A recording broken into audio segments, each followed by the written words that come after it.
வாக்குறுதிகளில் 95 விழுக்காட்டை நிறைவேற்றியிருக்கிறார். குறை சொல்ல அவர்களால் முடியவில்லை. பதட்டப்படாமல் நிதானமாக பொறுப்புணர்ச்சியுடன் இந்த ஆட்சி இயந்திரத்தை நகர்த்துகின்ற அவருடைய அந்த சாமர்த்தியத்தை பார்த்து நாடு வியந்தது. ஆனால் அவர்களுக்கு பொறுக்கவில்லை. அவர் முதல்வராக பொறுப்பேற்றவுடன் முதலாக அவர் கையெழுத்திட்டது நகர பேருந்துகளில் பெண்கள் கட்டணம் இல்லாமல் பயணம் செய்யலாம் என்பது.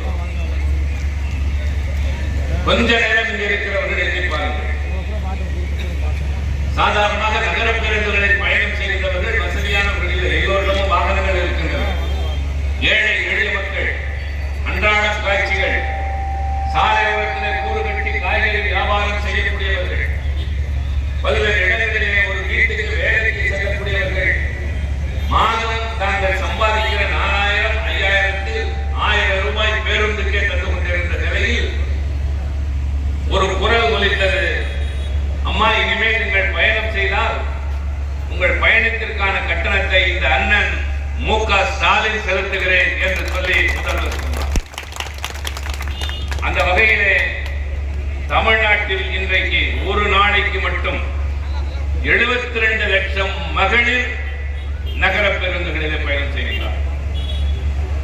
இது நாள் வரை சற்றேறக்குறைய 800 கோடி பேர் இந்த 5 ஆண்டுகளில் பயணம் செய்திருக்கிறார்கள். நினைத்து பார்க்கிற போது வியப்பாக இருக்கு.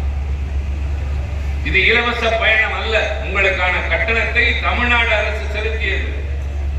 தமிழ்நாடு அரசு எங்கிருந்து செலுத்தியது? உங்கள் பையில் இருந்தா என்று சில பேர் கேட்பார்கள். பையில் இருந்தும் இல்லை, உங்கள் கையில் இருந்தும் நாங்கள் துன்புறுத்தி வாங்கவில்லை.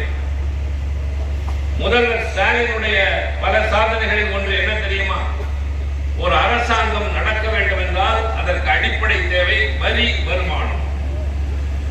ஆனால் வரி வசூல் என்பதை குறைத்து வரி இல்லாத வருமானத்தை 41 விழுக்காடு அதிகரித்திருக்கிற ஒரே முதலமைச்சர் நம்முடைய தளபதி